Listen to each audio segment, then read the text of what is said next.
नमस्कार बच्चों, मैं समीक्षा गायकवाड़ छत्तीसगढ़ से। आप सुन रहे हैं कक्षा 12वीं विषय रसायन अध्याय 2 विलयन।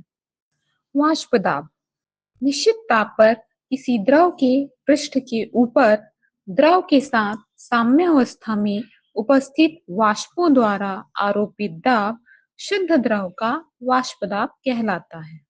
आइए इसे एक प्रयोग के माध्यम से समझते हैं। मान लीजिए एक बीकर में हमने एक द्रव भरा है।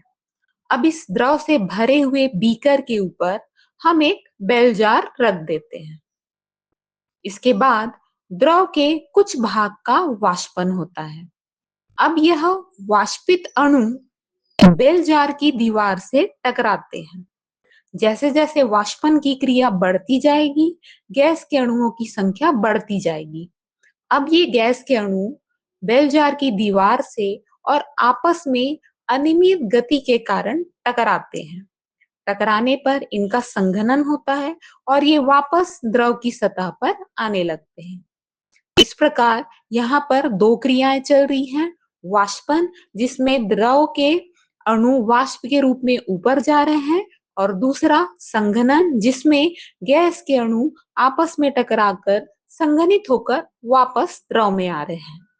इस तरह वाष्पन और संघनन प्रक्रम साथ साथ चलते हैं तथा निश्चित ताप पर द्रव तथा वाष्प प्रावस्थाओं के मध्य साम्य स्थापित हो जाता है। इस साम्य अवस्था की स्थिति में अणुओं की सांद्रता स्थिर हो जाती है। क्यों? क्योंकि वाष्पन और संघनन दोनों साथ साथ चल रहे हैं। इस अवस्था में वाष्प के अणुओं द्वारा द्रव की सतह पर डाला गया दाब ही वाष्प दाब कहलाता है। वाष्प दाब को प्रभावित करने वाले कारक। पहला, विलायकों की प्रकृति। द्रव के पृष्ठ से वाष्प अणुओं का निकलना उनके मध्य अंतरा अणु बल पर निर्भर करता है। यदि द्रव के अणुओं के मध्य अंतरा अणु बल अर्थात आकर्षण बल अधिक होगा तो उनकी वाष्प में बनने की क्रिया कम होगी। इस तरह वाष्प दाब भी कम होगा। जैसे डाई एथिल ईथर का वाष्प दाब एथिल अल्कोहल की अपेक्षा अधिक होता है, क्योंकि डाई एथिल ईथर के अणुओं के मध्य अंतरा अणु बल अधिक होता है। दूसरा, ताप।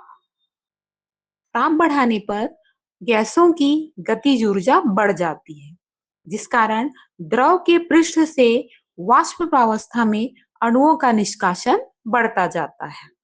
अतः उच्च ताप पर वाष्प दाब भी अधिक होगा। तीसरा, अवाष्पशील विलेय की उपस्थिति। विलायक में अवाष्पशील विलेय मिला देने पर विलयन का वाष्प दाब घट जाता है, क्योंकि विलेय के अवाष्पशील होने के कारण विलयन की सतह से वाष्पित होने वाले अणुओं की संख्या घट जाती है।